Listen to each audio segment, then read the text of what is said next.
ओम नमः शिवाय. भाद्रपद शुक्ल तृतीयेला म्हणजे गणेश चतुर्थीच्या आदल्या दिवशी हरितालिकेचे व्रत केले जाते.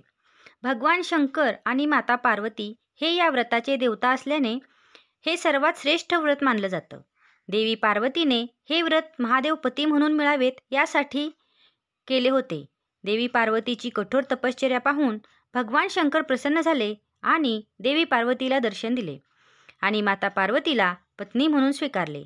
तेव्हापासूनच विवाहित स्त्रिया आपल्या पतीच्या दीर्घायुष्यासाठी आणि मुली चांगला पती मिळावा यासाठी हे हरितालिकेचे व्रत करतात.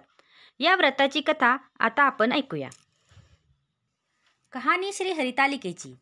एके दिवशी शंकर पार्वती कैलास पर्वतावर बसले होते. पार्वतीनं शंकराला विचारलं, महाराज, सर्व व्रतात चांगलं असं व्रत कोणतं? श्रम थोडे आणि फळ पुष्कळ असं एखादं व्रत असलं तर मला सांगा, आणि मी कोणत्या पुण्याईनं आपल्या पदरी पडले हेही मला सांगा. तेव्हा शंकर म्हणाले, जसा नक्षत्रात चंद्र श्रेष्ठ, ग्रहात सूर्य श्रेष्ठ, 4 वर्णात ब्राह्मण श्रेष्ठ, देवांमध्ये विष्णू श्रेष्ठ, नद्यांमध्ये गंगा श्रेष्ठ, त्याप्रमाणे हरितालिका हे व्रत सर्वात श्रेष्ठ आहे. ते तुला सांगतो.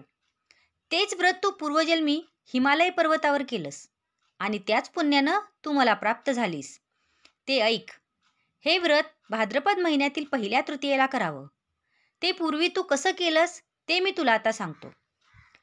तू लहानपणी मी तुला प्राप्त व्हावं म्हणून मोठं तप केलंस. 64 वर्षे तर झाडाची पिकली पानं खाऊन होतीस. थंडी, पाऊस, ऊन ही तिन्ही दुःख सहन केलीस. हे तुझे श्रम पाहून तुझ्या वडिलांना फार दुःख झालं व अशी कन्या कोणाला द्यावी अशी त्यांना चिंता पडली. इतक्यात तिथं नारद मुनी आले. हिमालयानं त्यांची पूजा केली व येण्याचं कारण विचारलं. तेव्हा नारद म्हणाले, तुझी कन्या उपवर झाली आहे. ती विष्णूला द्यावी. तो तिचा योग्य नवरा आहे. त्यांनीच मला तुझ्याकडे मागणी करण्यास पाठवले आहे, म्हणून मी इथं आलो आहे. हिमालयाला मोठा आनंद झाला. त्यानं ही गोष्ट कबूल केली. नंतर नारद तेथून विष्णूकडे आले. त्यांना ती हकीकत कळवली आणि निघून दुसरीकडे गेले. नारद गेल्यावर तुझ्या वडिलांनी ही गोष्ट तुला सांगितली. ती गोष्ट तुला रुचली नाही, तू रागावलीस. असं पाहून तुझ्या सखीनं रागवण्याचं कारण विचारलं. तेव्हा तू सांगितलंस, महादेवा वाचून मला दुसरा पती करणे नाही असा माझा निश्चय आहे. असं असून माझ्या वडिलांनी मला विष्णूला देण्याचं कबूल केलं आहे. याला काय उपाय करावा? मग तुला तुझ्या सखीनं एका घोर अरण्यात नेलं. तिथं गेल्यावर एक नदी दृष्टीस पडली. जवळच एक गुहा आढळली. त्या गुहेत जाऊन तू उपवास केलास. तिथं माझं लिंग पार्वतीसह स्थापन केलंस. त्याची पूजा केलीस. तो दिवस भाद्रपद शुक्ल तृतीयेचा होता. रात्री जागरण केलंस. त्या पुण्यानं इथलं माझं आसन हललं.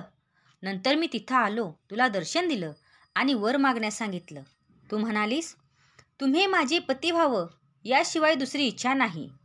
नंतर ती गोष्ट मी मान्य केली. मी गुप्त झालो. पुढे दुसऱ्या दिवशी ती व्रतपूजा तू विसर्जित केलीस. मैत्रिणींसह त्याचं पारणं केलंस. इतक्यात तुझे वडील तिथं आले. त्यांनी तुला इकडं पळून येण्याचं कारण विचारलं. मग तू सर्व हकीकत सांगितलीस. पुढे त्यांनी तुला मलाच देण्याचं वचन दिलं. तुला घेऊन घरी आलोय. मग काही दिवसांनी चांगला मुहूर्त पाहून त्यांनी मला अर्पण केलं. अशी या व्रतानं तुझी इच्छा पूर्ण झाली. यालाच हरितालिकेचं व्रत असं म्हणतात.